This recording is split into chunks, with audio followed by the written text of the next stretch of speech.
I'm Liz Faublas, and this is a special edition of Currents. We're not even a quarter of the way into the 21st century, but Hurricane Sandy is likely to remain the storm of the century throughout all the years ahead. 38 people are dead in our area, more than 70 total in the U.S. The recovery may take years. This is Breezy Point in Queens. On Monday morning, more than 100 houses stood here, homes to firefighters, police, even a U.S. congressman. Today, this is all that's left. 111 homes burned to the ground, 20 others are seriously damaged. Now, no one was killed, but dozens of people were trapped until rescued by firefighters who fought through neck-high floodwaters to get to the people. But there was nothing they could do about the wind, a roaring wind, and the flames spread from home to home as hundreds of firefighters did their best to contain the inferno. Officials are saying that it could take years to rebuild the neighborhood. Bishop DiMarzio is acting already, though. He's the Bishop of Brooklyn, the Bishop of Breezy Point. He toured the devastation yesterday. He also is calling on all of us to help. This afternoon, he visited our current studio to discuss with our news director, Ed Wilkinson, what's happening now and what needs to be done next. Bishop, thanks for being with us. This has been a week like no other week in New York City, and I know you were down to view some of the destruction in Breezy Point and the Rockaways yesterday. What did you see? Well, it's a scene of disaster. You know, I've been in a few disasters. I was in the earthquake in Haiti, and before that in Italy, and the earthquake in 1980. And when you see massive destruction, it's you know, it makes an impression on you. Obviously, more importantly, it's not just the building; it's people. As you see people in tears and terror, unsure of the future. That's really the tragic story behind what you see. What were the people saying to you? I saw that you were speaking with some people there. Well, first of all, people are very happy to see someone that comes and shares with them. It's all you can say. I'm praying with you, I'm with you, we'll do what we can, and that remains to be seen what we can do. But, you know, I guess people are a bit confused. You know, how does this happen? I think they recognize it has happened at least, and 2 days later, and yet now they got to figure out where do we go from here? What do we rebuild? Do we move? Do we stay here? There's no electricity. There's no the necessities of life are not there. Do they go someplace else? There were those who initially did not want to move, and now they are moving. They realize they can't stay there for any long period of time. So. And Breezy Point is a predominantly Catholic neighborhood. It's basically the people of Blessed Trinity Parish there. How about the church buildings? There are 3 buildings there in Breezy Point. Well, there's 2 church. Well, 3 actually, if you count St. Genevieve's. All the buildings are intact. They're standing. There's water. There was water in all of the buildings. The rectory had about 3 feet of water in it. It's all receded. The church had water in it. The other church, they all had water. All the churches in the Rockaways. There's nobody escaped except Star of the Sea, which is on a hill, so the water didn't get up there. But all of them have water damage and water, and some of them don't have basements. So it's crawl space down there. It's low ground, so you don't really have basements. So they're gonna have to clean up. They're gonna have to get the rugs, if there's rugs, out, and let the place air out so it can be used again for mass. We have to relieve them of the obligation, certainly this Sunday, of anybody in those areas that can't get to mass. They certainly are relieved of the obligation. Well, and I saw, you know, I went visited each place and found the priest in most places. Monsignor Spengler is out there, and not that well, but he's out there pushing a snow plow, trying to clean up the area around the church with all the debris that was there. It's hard to describe in one sentence. You know, again, this kind of massive degree. It looks like a tsunami. What we saw after the tsunami, everything's in sticks and all this boardwalks and, you know, torn apart. I know you visited a convent. Maybe it was in St. Francis de Sales. St. Francis de Sales, the 3 sisters. The principal was there with 2 other nuns, and they were not leaving for love or money. We tried to convince them to come out, and they had no electricity. They were trying to cook all the food they had in the freezer so it wouldn't go to waste. And it's just their whole intent was we have to get over the school to clean it so we can start school again. and by themselves, I don't know what they could do, but you know, amazing dedication and stick-to-itiveness is part of our tradition here, I think. Sure. And on Coney Island, Catholic Charities has a nursing home there, St. Joachim and Ann. You stopped by there. What was that like? I did. Well, Joachim and Ann was out of power. They had generators, but unfortunately the generators were flooded out. And actually it was reported today they did get a generator from FEMA, I guess, or whoever supplied it. So they're able to stay in there. The residents were, you know, satisfied. They were getting food, cold food, nothing could be cooked. But now I think with the power, at least they get some heat back in there and can cook some hot meals for them. Yeah. What can we as a diocese do to respond? Well, we're trying to set up some emergency assistance through Catholic Charities. There is a disaster plan that they had in effect. I have a meeting in just an hour or so that we will see what we can do to activate that disaster plan, setting up feeding sites, food pantries. That's another thing. We are going to need food for these areas. The food pantries mostly were in basements. They're all flooded out. So we're going to have to reactivate. The people are really desperate to get the necessities. I spoke today to Joe Bruno, who had emergency assistance for the city. They're opening 15 sites on the peninsula, food feeding sites, so people will have an opportunity to get hot food. And also they're going to open up disaster assistance units where people can go looking for help, the help they need. We will supplement that any way we need. I offered our facilities to the city so that we're there. We have the facilities right in the affected area, so we're trying to cooperate as best we can. And parishes will be taking a special collection? Yes, this Sunday or whenever they can. Obviously, we'll take the collection. Normally, Catholic Charities USA in these kind of disasters ask for a national collection. Yeah. We don't know if that's going to be done, but that would bring some other influx of emergency assistance or things that normal insurance won't pay for, things that people need. We're going to put a special program in for tuition assistance to families that have lost their homes so the children can stay in school. Just in this day, you can't think of everything, but we're trying to figure out what's necessary. It's something akin to 9/11 in many ways, so we've got to do the same kind of things that were done then, now, because this tragedy affects even many more people in the city. Great. Thanks, Bishop, for bringing us up to date. You're welcome. Okay. And the bishop points out that the middle class and working poor families of our diocese are always so generous when suffering strikes elsewhere in the world, so now they need help. Now, for some sense of what they've lost, CNN's Deborah Farrick visited Breezy Point. They searched through the ashes and took the few things that survived Hurricane Sandy's unexpected inferno. I have the cross from my rosary beads when I made my Holy Communion. How many years ago was that? Well, it's got to be about 70 years ago. Katie Gallagher raised 5 kids and grandkids over 4 decades. She found nothing. Pictures, memories. My husband died a few years ago, his favorite desk that he absolutely loved, and everything I have of him, and it's just all gone. As families searched for belongings, fire search and rescue teams made sure no one had disappeared in the fire. Although we have no reports of people missing, we can't take anything for granted, so we're going through all the structurally compromised buildings, the remains of the fire damaged areas, and we're searching for any victims, anyone that possibly could be trapped. The Breezy Point community that includes firefighters, police, and first responders lost many people on 9/11.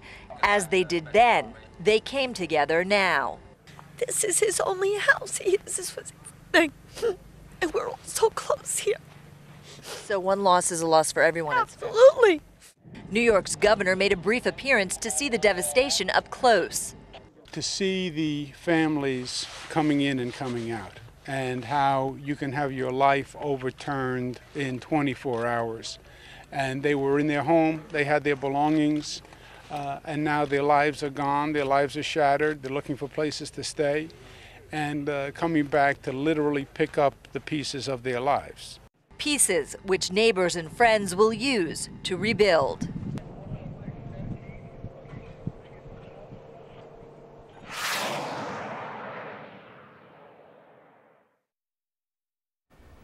CNN's Deborah Fayrick. And as she reported from Breezy Point, the daunting task of rebuilding is now ahead, and it may take years. New York Archbishop Cardinal Timothy Dolan, during an interview with Fox News Channel, talked about how with spirit and hope we will restore our city, and he also talked about the neighborhood that is now gone.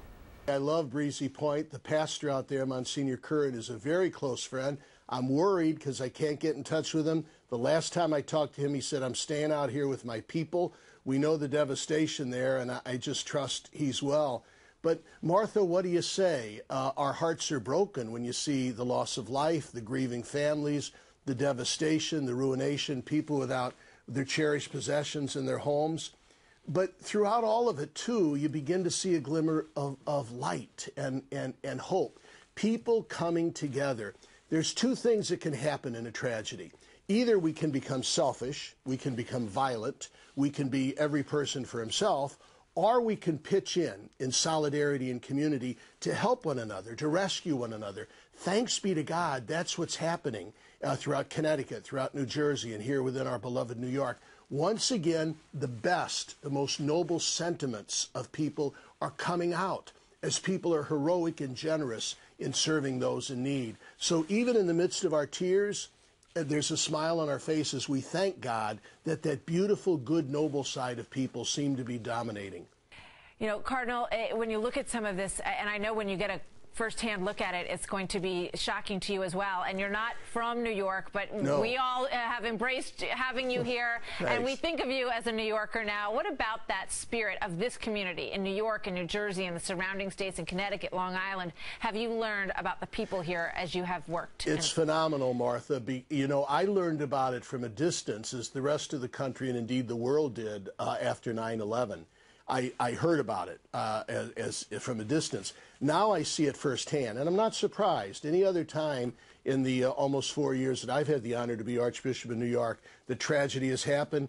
People are just eager to help. The people rally around. There's a real sense of what Blessed John Paul II called solidarity, people coming together in love and support.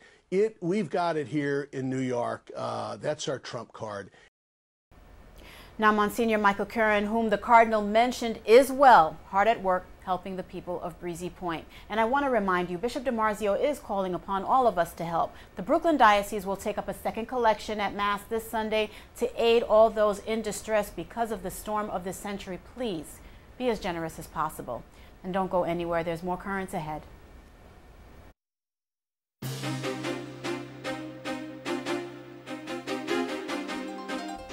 Welcome back. The storm of the century has destroyed lives and homes. The stories are heartbreaking. For the rest of us, there has been disruption. Now, the biggest problems are transportation and power, water, and gasoline. The 5 million people who rely on the MTA's buses and subways are finding commuting so hard. The buses were choked with passengers yesterday with no subways running. Today, a limited number of trains are back in service, but traffic is a mess. Cars coming into Manhattan are being restricted to those with at least 3 people inside. That is being enforced. Gasoline is in short supply throughout our area. Power is in even shorter supply. Nearly 4 million are without electricity for the 3rd day in a row. Now, look near the center of the screen of this video.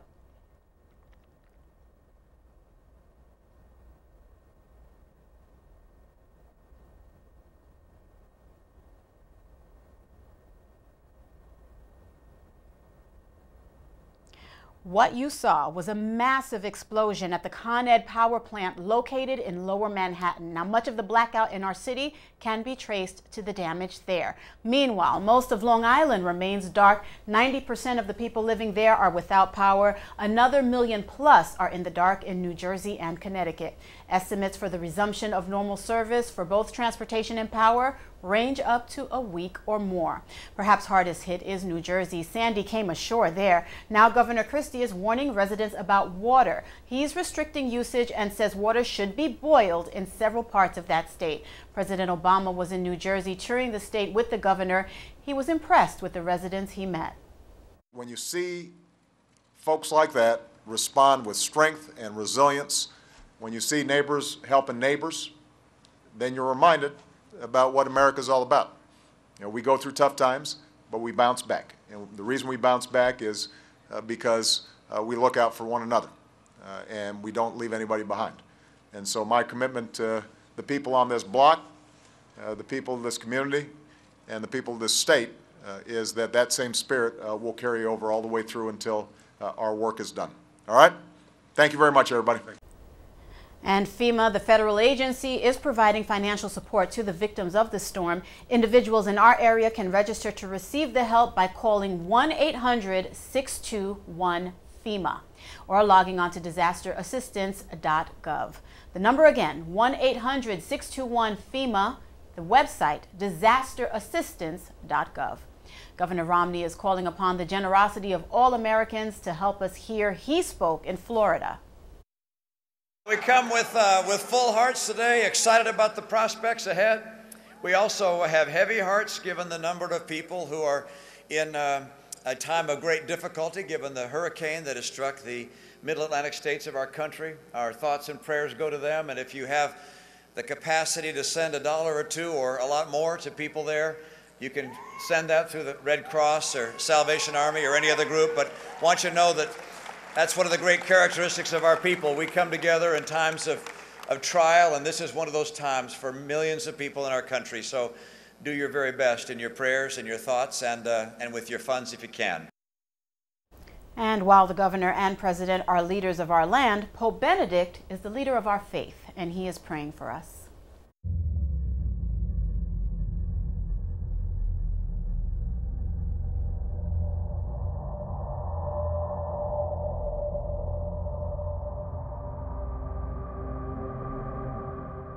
At his general audience today, Pope Benedict XVI expressed concern for everyone affected by Hurricane Sandy and offered encouragement to all those involved in rebuilding from the disaster.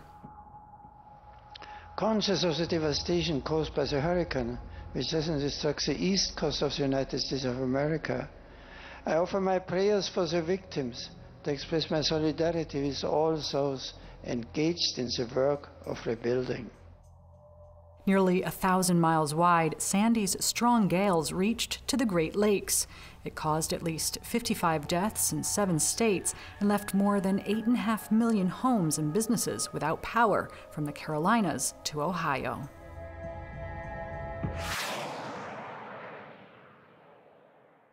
The Holy Father spoke yesterday. The death toll now exceeds 70. Some of the scenes of the storm need no words. The pictures alone tell a story. Here's a simple scene, a backyard on Long Island, almost serene. Suddenly, without warning, the power of Sandy. Take a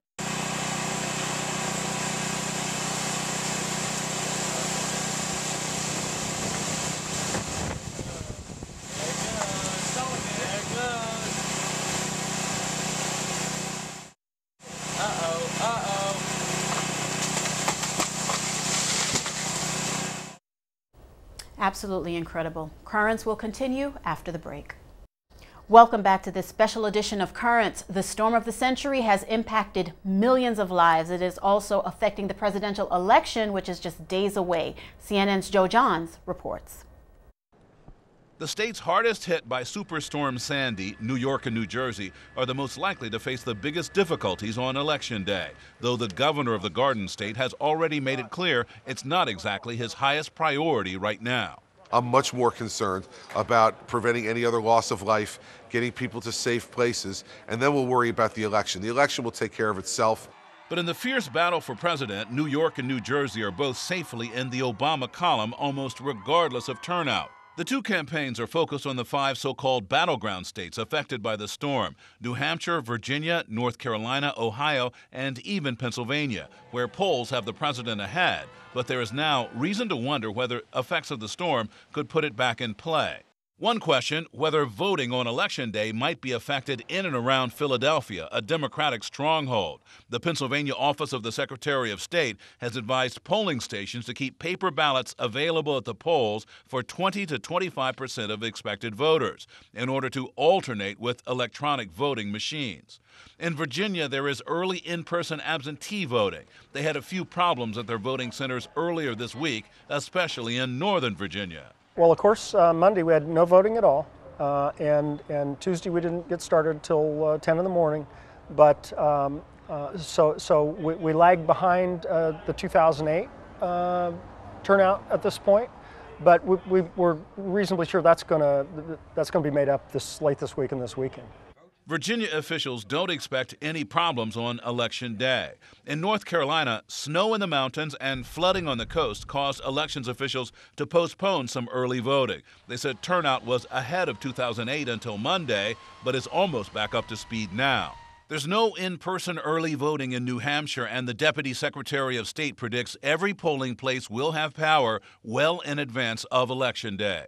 And finally, in the crucial state of Ohio, the storm did not slow down the high turnout the state has seen throughout the early voting period.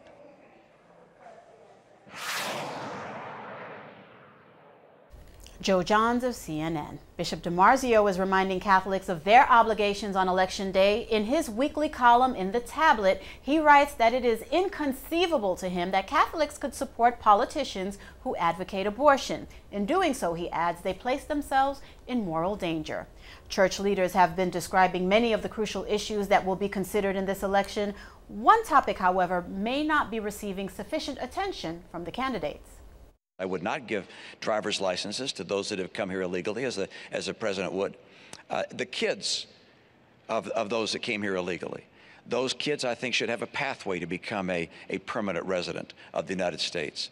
If we're going to go after folks who are here illegally, we should do it smartly and go after folks who are criminals, gangbangers, people who are hurting the community. Not after students, not after folks who are here just because they're trying to figure out how to feed their families.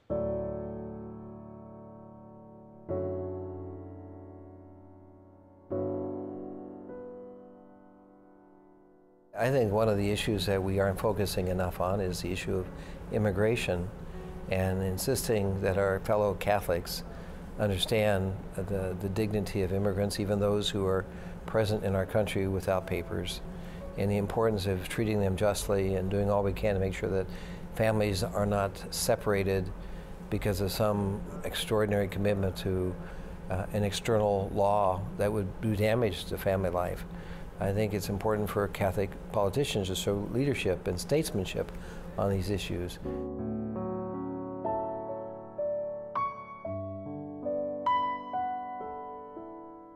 Commitment to immigration issues is something attractive to people on the left of the center of our society, in a way that the pro-life issues are attractive to people to the right of center in our society. People who object to it, whether they're on the right or the left, will accuse the Catholic Church of being in favor of immigration because so many of our own Catholic people are involved. And they think it's, in some sense, a very self-centered focus of Catholics, or it's a way that Catholic bishops get more members in our church, and therefore a way of increasing our power, rather than an issue of treating people with dignity and understanding that they've made a contribution to the common good, and therefore that can't be rejected because they're here illegally.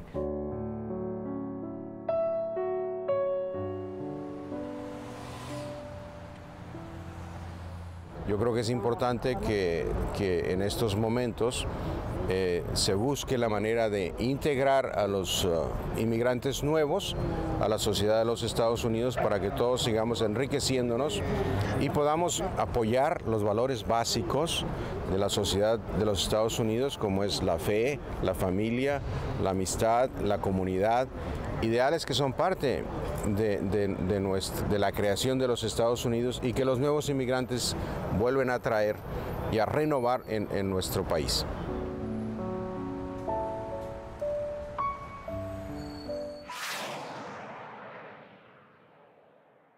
Election Day is November 6, only 5 days away. We continue with more currents after the break. Welcome back. On Monday, up and down the East Coast, Sandy was at its worst. Heavy winds and rains. At Arlington National Cemetery outside Washington, the soldiers responsible for standing watch at the Tomb of the Unknown were undeterred by that storm. They endured and fulfilled their duty, as seen in this picture taken Monday. The tomb was built after World War I to honor the memory of unidentified soldiers killed in war. The soldiers on guard are members of the 3rd Infantry Honor Guard, and they've stood watch at the tomb every day since 1948, as they did on Monday. Well, we have seen so much in our coverage of the storm. Now we want to leave you with a little respite, some beauty. The Sistine Chapel in Rome, where today a milestone of a masterpiece is being marked with Pope Benedict leading a prayer service commemorating the 500th anniversary of Michelangelo's Agony and Ecstasy.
And with that, we thank you for joining us. Be sure to be here on Friday for Currents Week in Review and our continuing coverage of the storm of the century. Until then, visit us online at currentsny.net.